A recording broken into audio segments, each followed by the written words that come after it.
Muy buenas noches y bienvenidos a Los Reporteros. Mañana los franceses votan en segunda vuelta al que será su próximo presidente de la República, Emmanuel Macron o Marine Le Pen. Las encuestas hablan a favor del primero, pero solo la posibilidad de que la ultraderechista pudiera ganar las elecciones ha hecho saltar las alarmas en Europa. Y no es la primera vez. La salida del Reino Unido, el aumento de los euroescépticos y una crisis económica que no acaba de resolverse cuestionan los cimientos del proyecto de la Unión. Por eso hoy queríamos hacernos una pregunta. ¿A dónde vas, Europa? Francia, país capital en la vieja Europa, es hoy símbolo y un claro ejemplo de la contradicción que vive la construcción europea. La república cuyo lema es libertad, igualdad y fraternidad, escrito en su constitución y considerado patrimonio nacional, ha dejado abierta hasta mañana la puerta a la posibilidad de que la gobierne una candidata de extrema derecha, racista, xenófoba y anti-Unión Europea. En este contexto de citas electorales claves, de Brexit, de partidos extremistas, de intolerancia e inacción ante el mayor éxodo migratorio desde la Segunda Guerra Mundial, de crisis económica sostenida, de amenaza terrorista, celebró la Unión el 60 aniversario del Tratado de Roma y celebrará el próximo 9 de mayo el Día de Europa. Fastos que no deben ocultar la necesidad de tomar decisiones políticas en este cruce incierto de intereses, identidades y caminos.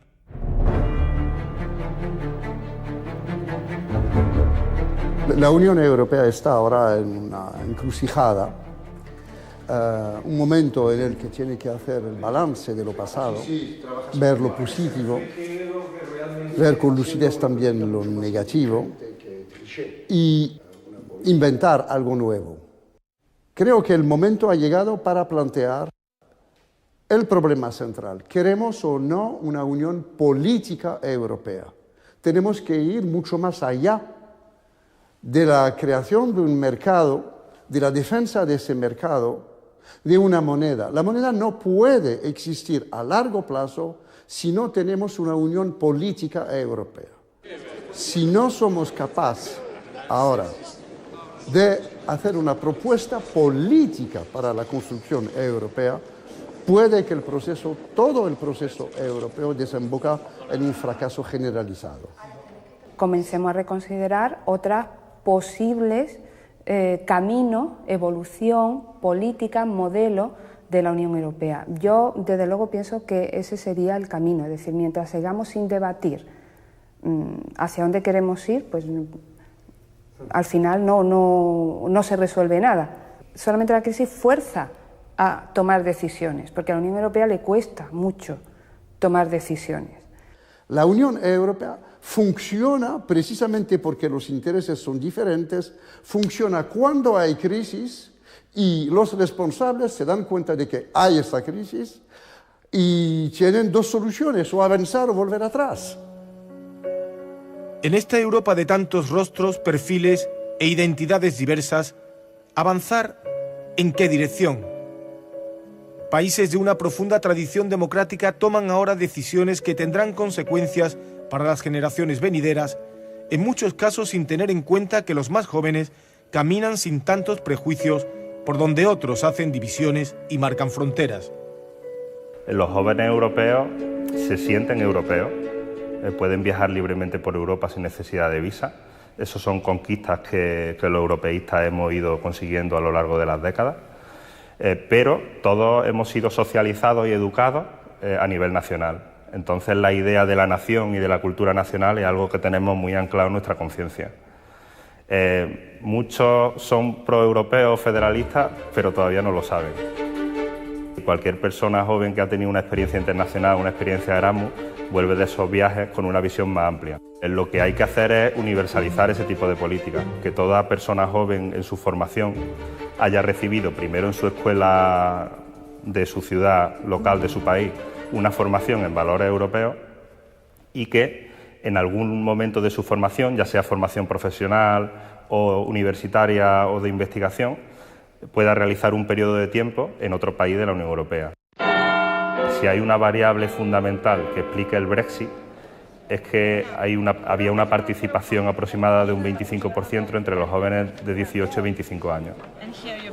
Y eso nos puede retrotraer a otra cuestión de debate, que es la crisis institucional general de las instituciones democráticas, más que de la Unión Europea. Es un fracaso institucional porque no supimos construir un sistema institucional que pueda generar identidades políticas comunes, que pueda generar innovación democrática. Hemos creado un sistema institucional que ha generado desafección política y exclusión política. La Unión Europea no es algo banal. Nunca en la historia hemos visto pueblos que se hicieron la guerra durante siglos decidir en 40 años juntarse y crear un mercado común, crear una civilización común. Nunca se ha visto eso. Nunca. Es algo excepcional. Hemos construido un sistema económico, un magnífico avión, sin un piloto en la cabina. Pensábamos que el mercado podía de manera automática, hacer el trabajo. No, porque se trata de sociedades, se trata de pueblos. ¿Qué pasa con el pilar más puramente instrumental económico? Pues que en cuanto las cosas no van bien para el país, como ha sido el caso con la crisis económica y sobre todo los países que más la han sufrido, pues digamos que ese pilar inmediatamente se debilita. Falta un pilar fundamental que sería un pilar más sentimental, ¿vale? Ese pilar más sentimental que es precisamente el que están explotando ahora estos movimientos nacionalistas que vemos que van surgiendo en diferentes países miembros de la Unión Europea. Es precisamente porque los estados nacionales soberanos no son capaces de resolver los problemas de importancia. Y tenemos que ceder más soberanía a la Unión Europea para que la Unión Europea, como un ente federal, pueda resolver esas problemáticas. Estamos hablando, por ejemplo, de terminar la arquitectura económica del euro, de tener un tesoro federal que apoya nuestra moneda común, de cambiar los estatutos del Banco Central Europeo para que el Banco Central Europeo promueva el crecimiento y el empleo en Europa. Yo nunca he creído en la identidad europea. Yo creo en la multiplicidad, en la polifonía identitaria europea. Y a mí me parece trágico que un día podamos llegar a una única identidad europea. La diversidad europea es algo absolutamente necesario y excepcional. Hay una identidad que puede ser simbólica y hay identidades que pueden ser multiculturales, ¿vale? No tendría sentido dentro de la Unión Europea una identidad cultural basada en la homogeneidad, pero bueno, sí en la multiculturalidad.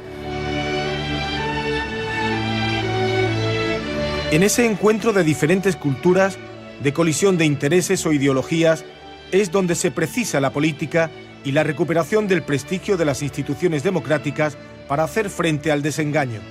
En Francia ahora hay un profundo desengaño europeo.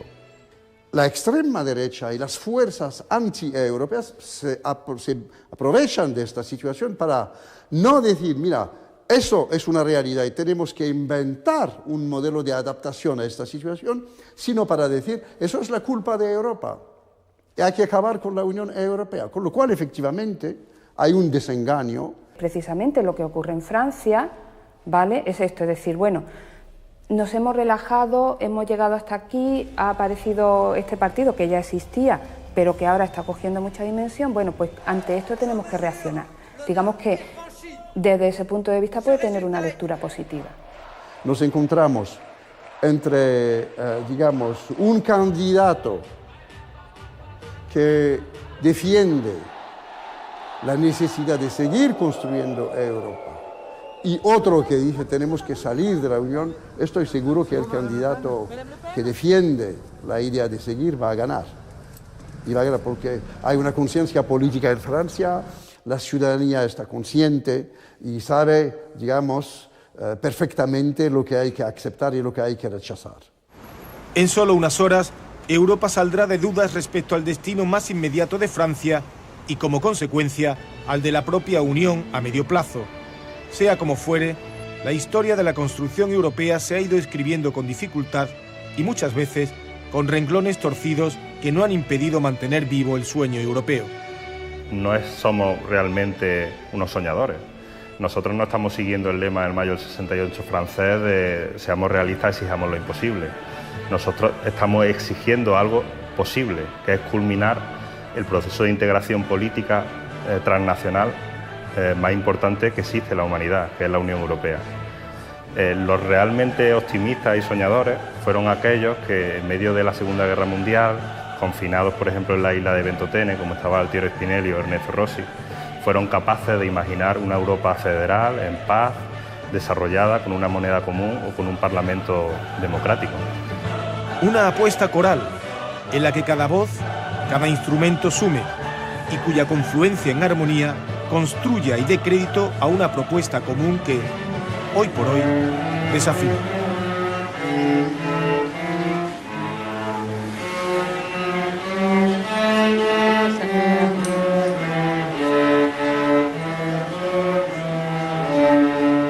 Pues mañana veremos si los resultados de las elecciones francesas suman una nueva nota discordante o podemos buscar y recuperar entre todos la sintonía. Cambiamos de asunto. Esta semana de feria en Sevilla hemos conocido la denuncia por parte de las autoridades de varios inmuebles que se alquilaban sin permiso ni licencias. El hecho no es nuevo, sino todo lo contrario. Cada vez hay más alojamientos para turistas al margen de la ley que no solo hacen competencia desleal, es que cambian incluso la fisonomía de barrios enteros en el centro de ciudades o provocan subidas desmesuradas en el precio del alquiler de las viviendas. Vean. Cada vez hay más turistas en el mundo, muchos más viajeros que habitualmente se concentran en las mismas ciudades, buscando sus centros históricos. La crisis económica e Internet han confluido para poner al servicio del turista un buen número de viviendas que están fuera del control administrativo. Suelen tener gran capacidad y precios asequibles. Estas reportan importantes dividendos a los propietarios o a las empresas intermediarias que las explotan y que se han lanzado sobre este suculento pastel. Un pastel que viaja sobre ruedas.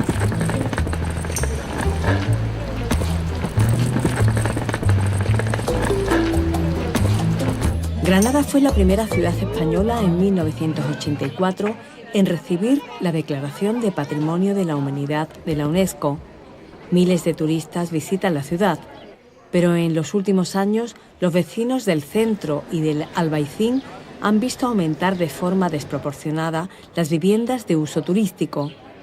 La asociación de vecinos que preside Lola Boloix lleva denunciando desde hace años el modelo de turismo que se está imponiendo en la ciudad. Granada ha sido una ciudad turística de tantos siglos ya. Nosotros con esto de la Alhambra y el Albaicín pues siempre hemos tenido turistas, pero es muy diferente el turismo tranquilo que viene a ver la ciudad, a verlo, y los que vienen a la liga del botellón, a meterse en donde sea, y se le ha olvidado dónde vive, llamar a todos los timbres. O no hay infraestructura como para que tener aquí la cantidad de turistas que tenemos, porque es que hay muchísimas casas dedicadas a alquilar a turistas. Lo que tenemos ahora mismo encima de la mesa es una problemática que trasciende ya lo turístico. Se está convirtiendo en un problema social porque estamos viendo despoblamiento de los centros urbanos. ¿Qué es lo que está pasando? Pues que las casas se vacían, se convierten en apartamentos turísticos con personas que vienen un fin de semana que no tienen ninguna identidad en el barrio, y entonces se están convirtiendo ahora sí en parques temáticos, porque hay calles enteras vacías de vecinos y cada vez más apartamentos turísticos. Nosotros creemos que es que incluso para ellos mismos es un problema, porque cuando el barrio no tenga gente, pues no sé yo cómo van a vender el Albaicín, porque el Albaicín es un barrio que la hemos hecho las personas. Son viviendas que se ponen en los canales de comercialización normales, donde trabajamos la hostelería tradicional.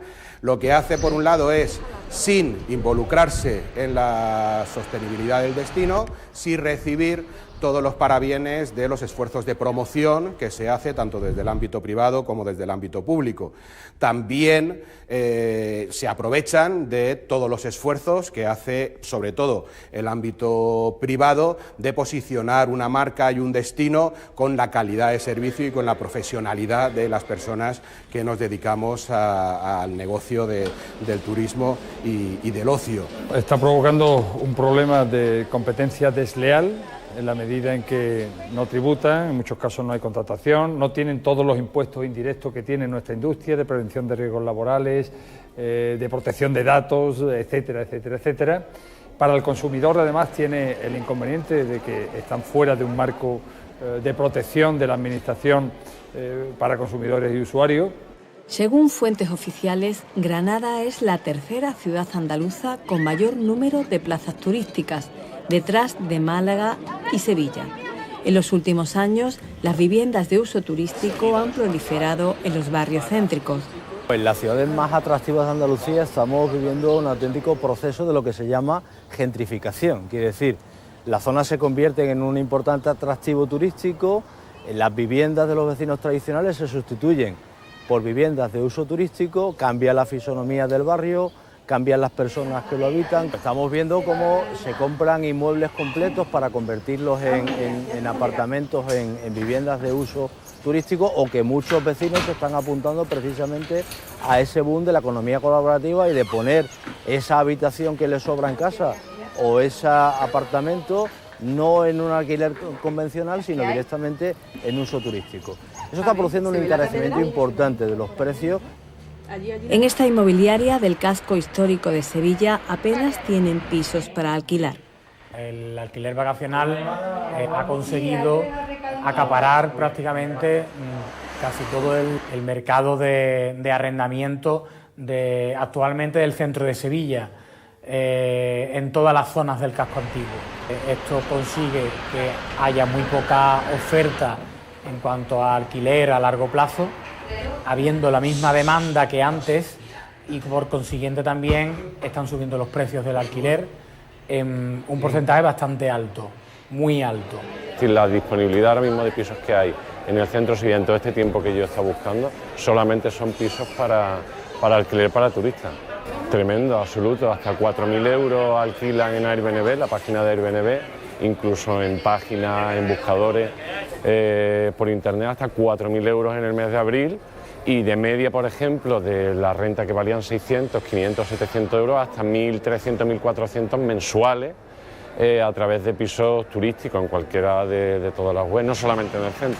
Se permite, no hay ningún tipo de control, no hay ningún límite, y que, bueno, pues parte de una burbuja también que, al no existir ningún tipo de regulación ni de control, pues el mercado también a veces tiene este tipo de cuestiones.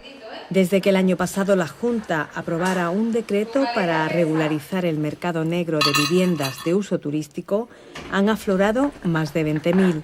Se estima que es una tercera parte de las existentes. Esa necesidad también de regular mediante norma este servicio turístico viene dado porque hay unas plataformas, unas páginas en Internet, unos lugares que están haciendo que se modifique el gusto del turista a la hora de elegir dónde quiere alojarse. Pero también ha modificado cómo el propietario de la vivienda quiere hacer uso de su vivienda. Entonces, ahí nos estamos encontrando con distintos factores que intervienen y que modifican la decisión del propietario a la hora de utilizar su vivienda, la garantía del usuario, de la persona usuaria turística que viene a Andalucía y necesita que eso esté bajo unos mínimos condiciones de garantía de calidad y de seguridad. Por otro lado, la seguridad ciudadana en cuanto al número de personas que pasan por nuestra comunidad autónoma. Hay que procurar la sostenibilidad, hay que entender que el entorno urbano es importante. El decreto fue bien recibido por empresarios y consumidores, aunque lo tachan de insuficiente. Consideran que es necesaria una norma general para todo el territorio. Además, piden más inspecciones. El sector está pidiendo que existiera una cierta homogeneización de dicha regulación para evitar situaciones de incluso de confusiones entre muchos usuarios que se creen que el marco que van a conocer en otra comunidad es es de la suya y no necesariamente es el mismo, sino que produce importantes diferencias. La seguridad es otro aspecto que preocupa especialmente al sector turístico y a los vecinos de los barrios. El hecho de que no se controla el cliente que se aloja en este tipo de establecimientos, que sí está controlado en los establecimientos legalizados, hay una obligación de comunicar a la policía todos los días, y esto en los tiempos que corren pues es un hecho determinante de interés para todo el destino en su conjunto. En los ilegales no le puedes pedir responsabilidad a nadie, porque tú le dices a uno, es que su apartamento te dice mío, oye, yo no sé, están puestos a nombre de sociedades, no sé, hay muchos, que también lo hay, que no. Y luego, sin embargo, los legales sabes quién es el dueño, sabes dónde están y sabes que puedes hablar con ellos. Los problemas que genera el turismo masivo no son nuevos ni exclusivos de las localidades históricas de Andalucía. Ciudades como Venecia, París, Londres o Barcelona llevan años buscando fórmulas para controlar su impacto. Intentan evitar que las consecuencias negativas de este turismo masivo sean mayores que los beneficios que se obtienen.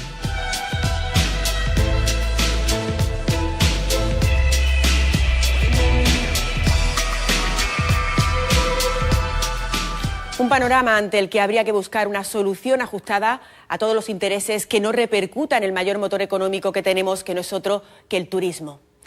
Al comienzo del programa les hablábamos de la encrucijada europea y a menudo olvidamos mirar hacia nuestro sur, hacia África, nuestro vecino más próximo. Tarifa ha sido una vez más el punto de encuentro, el puente entre culturas de un lado y otro de la orilla. El Festival de Cine Africano de Tarifa nos ha mostrado esa otra realidad de un continente que lucha por emerger y construir su propio futuro.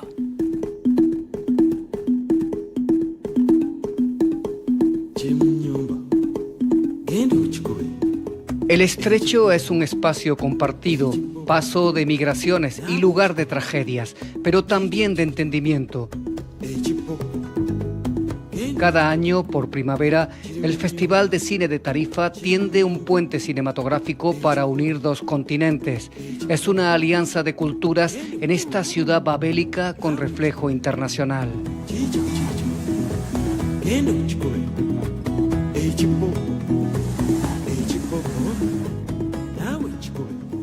Así es Tarifa, así es Cádiz, espalda del agua, ofrenda del cielo a la luz.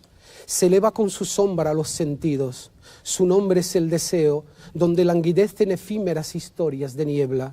Apenas 14 kilómetros separan ambas orillas en las que a lo largo de la historia ha germinado una identidad común. Tánger, al otro lado, es otro cobijo del festival. Siempre me he considerado tangerina de pleno derecho, eso sí, española. Antonio Lozano, escritor tangerino, y Abderramán El Fatí, poeta marroquí, participan en Entre Líneas, una ruta literaria por Tarifa, recuento oral de afinidades y nostalgia en un paseo por libros que son como una película.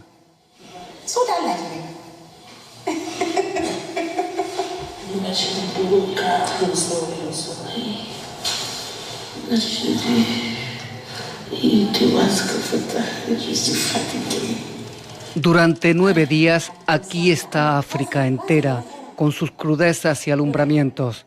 En el árbol sin frutos, la nigeriana Aisha Maki nos habla del tabú de las mujeres estériles en su país. He hecho la película para hablar de un fenómeno social que nadie se atreve a abordar directamente, porque es un tema tabú. He partido de mi historia personal para impulsar a las mujeres que sufren este problema a que hablen y se produzca un cambio en la sociedad y en la forma de ver el problema de la esterilidad. Es la mirada femenina, cada vez más abundante en este festival, una visión poderosa con un discurso propio para deshacer falsas creencias. Que se reconozca que es un problema que puede venir tanto del hombre como de la mujer y así partiendo del diálogo poder solucionarlo y recurrir a todos los medios que pone a nuestra disposición la medicina.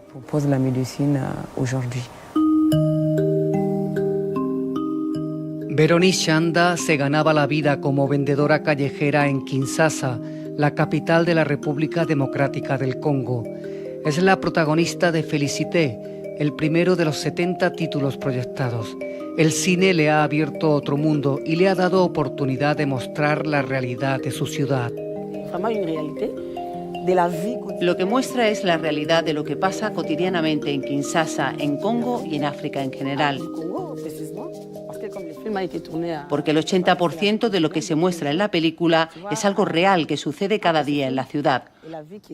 Muestra la realidad de Kinshasa y, ¿por qué no?, también de África.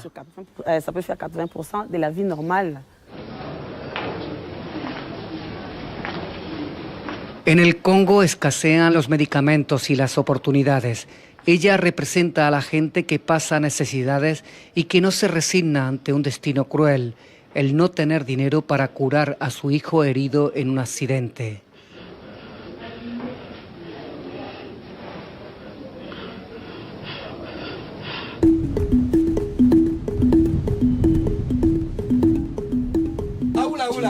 En esta ciudad del viento soplan aires de libertad. Provienen de Túnez, Argelia, Egipto y otras naciones árabes.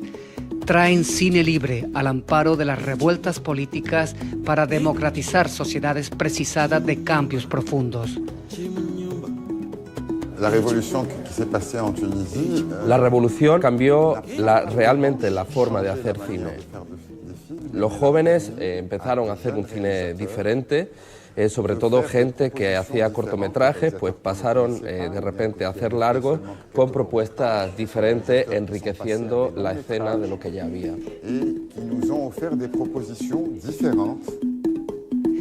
Así vemos el nuevo rostro de Marruecos en esta galería fotográfica. Retratos de profesionales que después de formarse y estudiar lejos de casa, ahora regresa con otra mentalidad. Vuelven con ideas nuevas, vuelven con modernidad, vuelven para cambiar cosas en el mejor. Y como hoy los jóvenes en toda parte del mundo son los mismos, piensan de la misma manera, entonces que trabaja en Alemania o Marruecos o New York es lo mismo. Entonces vuelven a Marruecos porque hay más posibilidad de crear, de hacer cosas ahí. Es el reflejo de una generación dispuesta a cambiar de imagen, a construir a partir de la ruina y el derribo, como sucede en la producción argelina Atlal. Es una película documental, es mi primer largometraje. Atlal, el título quiere decir ruinas, y es que la película, pues, a partir de material filmado en una zona del país destruida en los años 90, que está en ruinas, y a partir de ese retrato de esas ruinas es donde construyó la película. En debates y tertulias se intercambian criterios. Tarifa disfruta de una experiencia multicultural con este certamen abierto a dos orillas bajo un mismo cielo, con la posibilidad de incorporar a Tetuán el año próximo. Quisiéramos consolidar esa imagen de que esta es una unidad, es una región única.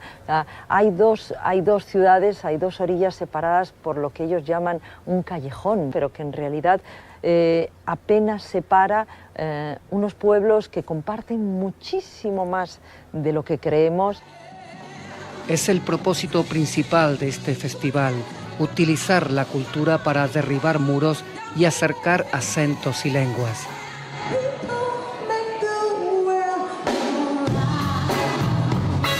Es música de afrodescendientes, las raíces negras de España. Las personas como yo, que tenemos esta conjunción de realidades, somos conscientes de las dos realidades a las que pertenecemos. Toda la influencia musical que hemos recibido a lo largo de nuestra vida, es esa mezcla entre nuestras raíces y todo lo que hemos ido escuchando. Astrid John, con su voz de amplias resonancias primitivas, explora caminos no transitados para un cine sin complejos que mira abiertamente al mañana.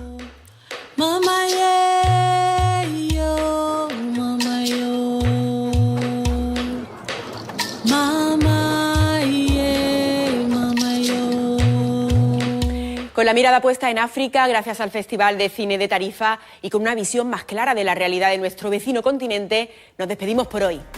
Pero nosotros seguimos trabajando en otros asuntos de actualidad y temas sociales que les traeremos la semana que viene. Disfruten del fin de semana. Buenas noches.